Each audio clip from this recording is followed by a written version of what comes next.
This video has been produced to support community engagement about the rate options study for Snowy Valleys Council. It's part of a series of videos as shown on your screen.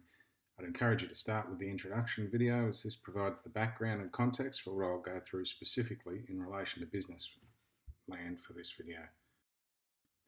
As a starting point, I'll look at the current rating structure that's in place for business land for each of the former councils. In Tumut, as with all the rating categories, there is a $540 minimum rate that applies, and then above this a ad valorem rate, or rate in the dollar, applies, so rates are going up with the value of the property. It's worth noting that the threshold for when the minimum rate applies is only about $35,000 for business, and that's because the rate in a dollar is far higher than other rating categories. In Tumbarumba, unlike all of the other categories, there is no base rate, and that means that properties at the lower end pay very little in rates, and the rates go up from there with the value of properties. And when we compare the two rating systems, it's clear that the business landowners in Tumut pay a considerable amount more than those in Tumbarumba, particularly at the lower end where the minimum rate applies in Tumut, but also at the higher property values, the rates in Tumut are considerably higher.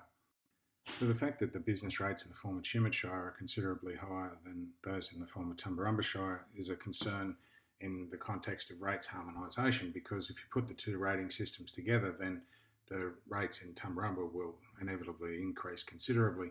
But there's a broader fairness issue also, because the business rates in Tumut are considerably higher than the other land use categories. So residential and farmland rate payers pay considerably less in rates. And this is something that needs to be considered from a couple of perspectives, and I'll go through that analysis now.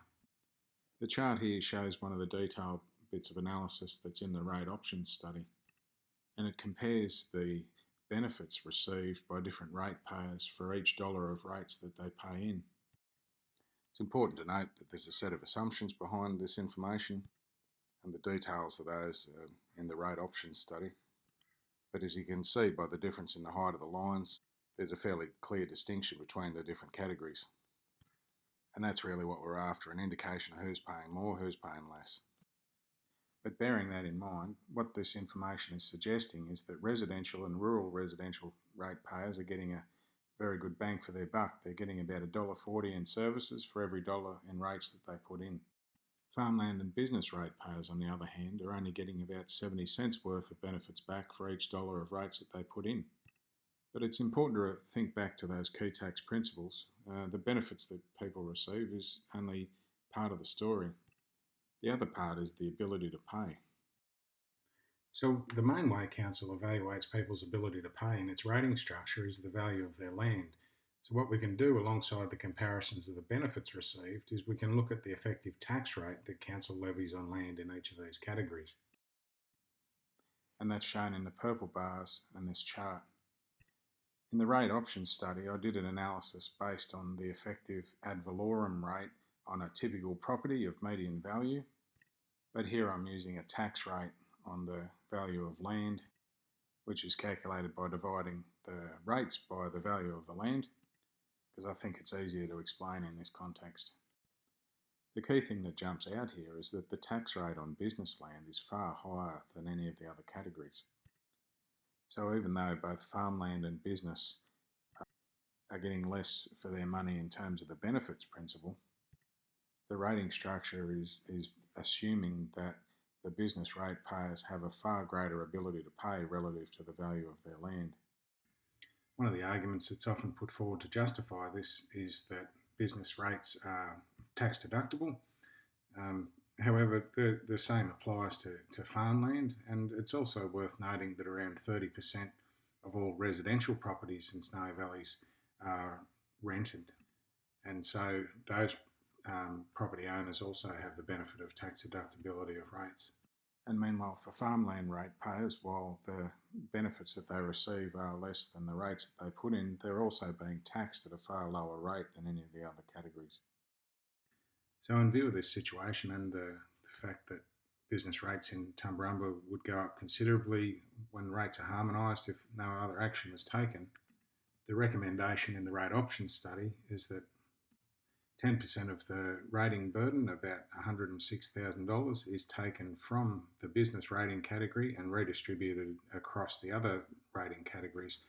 Now, because the business rates only make up about 11% of the total rating revenues, that means that quite a significant decrease in the business rating category will only see an increase of about 1% in rates across the other categories. It's worth noting that even after this redistribution, the tax rate on business land will still remain far higher than the other categories. So let's now have a look at the three options that are in the survey that Council is asking the community to complete to help inform these decisions about rating. I'll be using this chart to help explain the impacts of the various options on different ratepayers. The top half is each of the rating structures in the former councils that we saw earlier, and the bottom half shows the distribution of the number of properties based on land values in each of the former councils.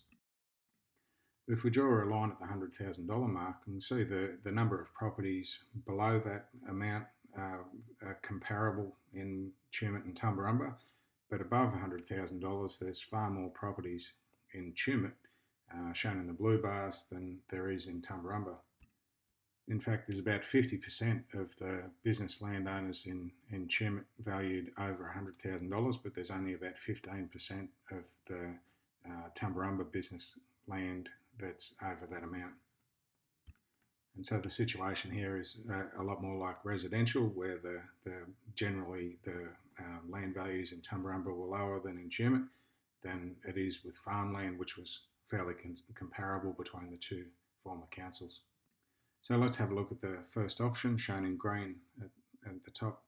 And this retains the zero base rate that's in place in Tumbarumba at the moment, and it also includes a 10% redistribution from business to other land use categories that was mentioned earlier. So I've added a line, the blue line at the bottom, to show the impacts of this option on ratepayers in the former Tumut Shire. And you can see that with the elimination of the $540 minimum rate, there's a considerable saving for landowners with properties at the lower end of values. And then once the land values are over that $34,000 threshold for the minimum rate, the remainder see a consistent saving of about 11%, largely due to the redistribution from business to other land use categories. And the red line that I've added at the bottom there shows that the increase for ratepayers in the former Tumbarumba Shire is a consistent 12% or so for all land values. Moving on to option B in the survey, which is again a 10% redistribution from business to other land use categories, but this now includes a $165 base rate that everyone pays in addition to the ad valorem rate. And when we look at the impacts of this option on ratepayers in the former Tumut Shire, you can see that the elimination of the $540 minimum rate brings down the rates payable at the lower end of property values. There's a group of properties around the $40,000 mark that pay around 5% more under this option. And then at the higher end, the savings on a property around the $200,000 mark are increased to around 15%. Moving on to consider the impacts on ratepayers in the former Tumbarumba Shire, as shown with the red line below. You can see that the increases in percentage terms are quite significant at the lower end of property values, because there's now a base rate applying to all properties where before there was none. And if we took, for example, a property valued at $20,000, then they'd see a 66% increase in rates, which is in dollar terms about $167, which is largely made up of that $165 base rate. But to put this in perspective, the $420 rates bill would still be less than the $540 minimum rate that is currently charged in Tumut at the moment on the same value property. And then at the higher end of property values, the increases on a property of around, say, $150,000 would be around 10% rather than 12% under option A. And what this is doing is flattening out the rating structure. It's increasing the rates at the lower end and decreasing them at the higher end. The key principle being that everyone is paying a little bit, even at the lower end of property values, for the services that they benefit from. Option C in the survey is again a 10% base rate, but it doesn't include a redistribution to reduce the rates in the business category. And so that 10% base rate is now $180 per property rather than $165 in the previous option. If we consider the impacts on the properties in the former Tumut Shire, consider that there's some savings at the lower end of property values with the elimination of the minimum rate. There's increases approaching 20% for properties around the $40,000 mark, and then the savings of around 5% or more as you get up to the higher end of property values. Turning now to consider the impacts of this option on ratepayers in the former Tumbarumba Shire, consider that the introduction of the base rate results in considerable increases in percentage terms for properties of the lower land value. Say, for example, a property valued at $20,000 would see an 83% increase, around $211 a year. But putting that into perspective, the $465 rate bill is still significantly less than the $540 minimum currently paid on the same value property in the former Tumut Shire. And then at the higher end of property values, the increases are still significant. So, for example, on a property valued at $150,000, the increases would be around 22%. And this, of course, is part of the reason why the redistribution from business to other land use categories has been recommended in the other two options. So comparing the three options for business side by side, consider that option A results in considerable savings for low value properties in the former Tumut Shire with the elimination of the base rate. And for properties above that value, it strikes a balance somewhere in the middle between the current rating in Tumut and Tumbarumba. Option B retains that 10% redistribution to other land use categories, but introduces a 10% base rate, which has the effect of flattening out the rating structure as shown. So the rates go down at the higher end and up at the lower end slightly, but arguably that's a fairer arrangement because it means everyone's paying a little bit for the services that they enjoy from council, even those properties at the lower end of values. It's important to note that there's some significant increases in rates in percentage terms for properties at the lower end of values in Tumbarumba. But it's worth noting that even after those increases, the amount payable is less than the $540 minimum that applies to properties of the same value in the former Tumut Shire right now. It's also worth noting that a 10% base rate is still low by industry standards. There's plenty of councils around that charge a 30 or 40% base rate, and so have everyone contributing more to the basic cost of the services everyone enjoys. Option C retains that 10% base rate, but there is no redistribution of the rating burden from business to the other land use categories. We consider that the rates payable under this option are very similar to what's currently paid in Tumut. The yellow line's almost overlapping the blue one, apart from down the low end at the minimum rate. And the reason for this is that the Tumut rating assessments make up the majority of the business rates revenue overall, about 85% of all revenues. Again, as with option B, there's some significant increases at the lower end of property values in Tumbarumba with the introduction of the base rate.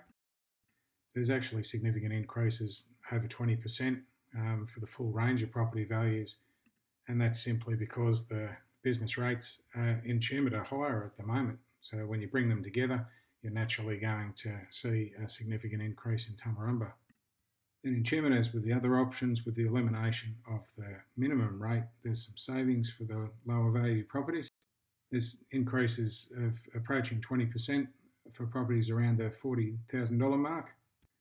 And then there's some savings at the higher end of property values of around 5% or more.